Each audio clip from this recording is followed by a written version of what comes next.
Welcome guys to another video here on the ManUnitedDaily YouTube channel, and in this one I want to talk about what's happening over the last 24 hours or so since I uploaded my video telling you guys about what we should expect on transfer deadline day in regards to United. I mean, the two sagas or transfers that I highlighted, Martial and De Gea, both took sort of like one was predictable, and that was Martial, who is now confirmed as United's last signing of the transfer window.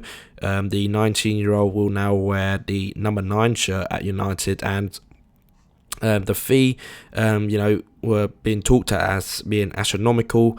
I believe the final fee settled around £36 million, which is very, very high indeed for a player who has had one season at top flight football. But we are obviously investing in his massive potential, and obviously time will tell whether that will be a success or not. But we just all have to back the guy, because he's obviously very, very talented. Louis van Gaal and the United board obviously saw enough to justify that massive outlay. Obviously, there are massive bonuses as well, where if he achieves the Ballon d'Or, or if he becomes the Premier League top goal scorer, then obviously massive amount of incentives will be released to Monaco as a result. But that's sort of like talk for the future, I guess. But I think Martial will have a massive part to play this season, especially given the form that Wayne Rooney is showing at the moment, where he's a bit hesitant in front of goal. Obviously, I think a bit of down to both his form and also the shape of the team at the moment, but could change within the next few weeks, where if any of the players score for their national team, could give them confidence and come back feeling better than ever. But obviously, we have a very tough game against Liverpool coming up after the international break, so the players will be have to be ready for that. Obviously, they have to bounce back from the Swansea game, of course, but hopefully they all get a good result with their national team and bounce back with a little bit more confidence in their play. So that was the outcome of the Martial deal. I think it was all wrapped up yesterday night, but United waited all day to announce it. That was the only deal or large or marquee signing, you would say, of this transfer deadline.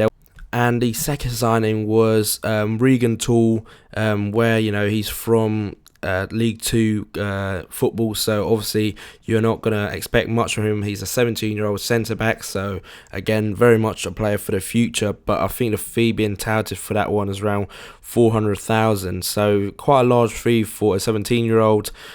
Could be some very, very much, like I said, big fee for a League 2 17-year-old centre-back, but obviously talented enough to be considered to be a future United player. I think that one will be a very long-term investment, and we'll wait and see how that turns out, obviously. And now talking about the outgoings, the biggest thing and the most focus has been on David De Gea. We all, like I said, yes, I informed you guys that it's probably likely to go through, but well, you couldn't really make it up, because it's I woke up to the news that the paperwork was not submitted in time on Real Madrid's part, I believe, and then the deal just fell through because they submitted the paperwork after their deadline has closed. And now it seems like that is a bit of save face from Real Madrid. They earlier today published a 12-point statement telling exactly of the timeline of the happenings yesterday, and now United in the last couple of hours also have also published our own 10 points guideline of what happened yesterday. And both clubs obviously pointed the finger at each other.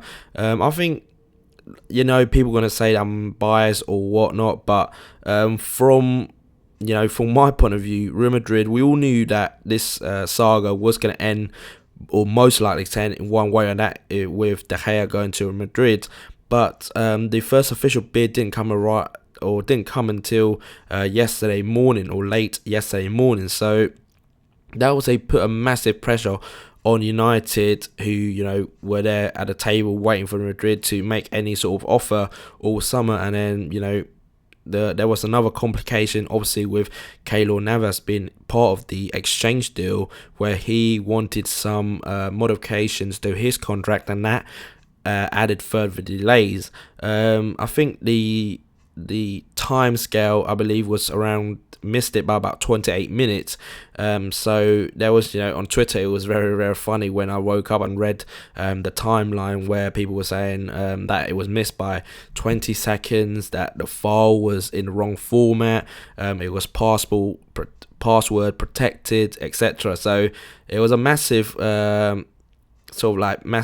argument about it, but it was just really funny and a bit of a shame, I guess, for De Gea and Keylor Navas to be the pawn in the power struggle between United and Real Madrid. But both keepers now have to go back to their respective clubs, obviously have to sort their heads out, because De Gea obviously has been wrangling in the background for this move. Obviously hasn't stated out in the public, but he probably has to now knuckle down and get his place back if he wants to seriously challenge to become Spain's number one in the Euros next summer.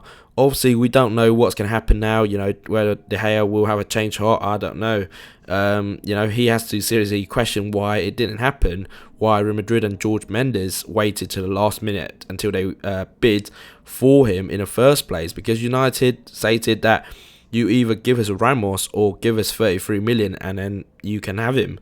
So Real Madrid obviously doesn't seem to be that bothered that they want De Gea this season. So De Gea, I don't know whether he will even sign with us, but we have him for a year. Like I said, he has to knuckle down, because for his own personal sake of playing for his national team next summer, he has to perform and show De Bosque that he wasn't affected by this transfer saga. If not, he's going to be sitting on a bench watching Romero playing, or even Victor Valdez, who was about to get on a plane to sign for Besiktas, and then something else happened and scuppered that deal. So it's extraordinary, really, because we've got a bit of a thin squad now.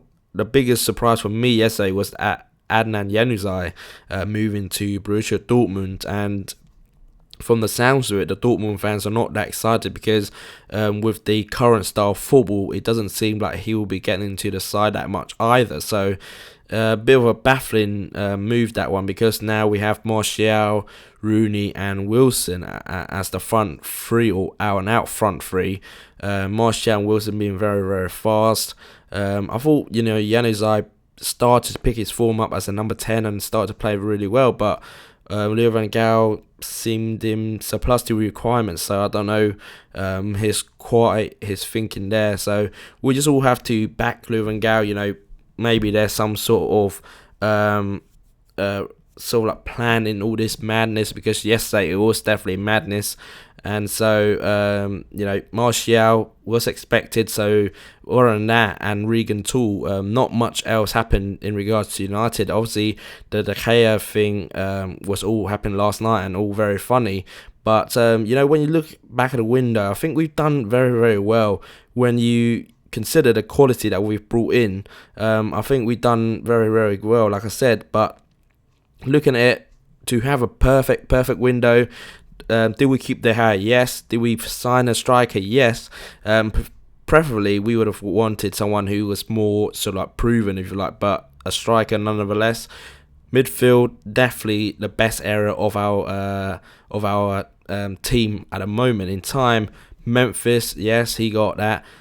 We were just one centre-back, or one world-class centre-back away from having a very, very good summer. Obviously now, I think the big problem is that City have signed very, very well as well in this window. They've blew out every single team out of the park in terms of what they've signed and the quality that was signed added to what they've had in their squad. So that's probably the main concern, I guess, in that regard. Arsenal haven't done anything this summer. Liverpool, yes, signed big, but I don't know whether that's going to be enough for them to challenge for the top four. Chelsea signed a couple of sign Pedro and a couple of other people. But like I said, I think if you look at it, City probably done the best sort of like transfers, but then I think the quality that we've added is also very, very good. Not great because of the slightly shallow depth that we have in our squad right now, but quality wise we've definitely bolstered that in that regard. So silly season's over now. We just have to concentrate on the football, and I couldn't wait for just to watch United again. I wish we had a game midweek, to get over the defeat against Swansea. But international break for 2 weeks, I really couldn't care less about England during this sort of qualifying, because what is the point of playing against San Marino and teams like that? Like, I know it sounds disrespectful, but it's going to be literally one-way football, and it's going to be just how many goals England score. But anyway, going back to United, I think we have a decent window. I would give it about an 8 out of 10. Very, very good, but not perfect by the stretch of any imagination. So, like I said, silly season's over. Let's concentrate on football, get behind the team, support Louis van Gaal, give De Gea a very good welcome back if he comes back to play against Liverpool. Martial, all the lads, just get behind them. Hopefully we'll have a go on and have a great season. And Champions League football is back at Old Trafford.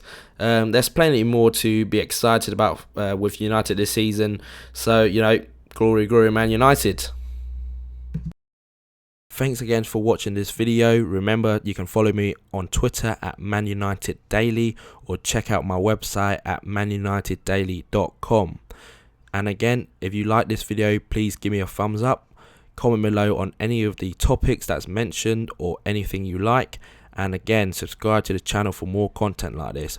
Thanks for watching, and I'll see you in the next one. Cheers.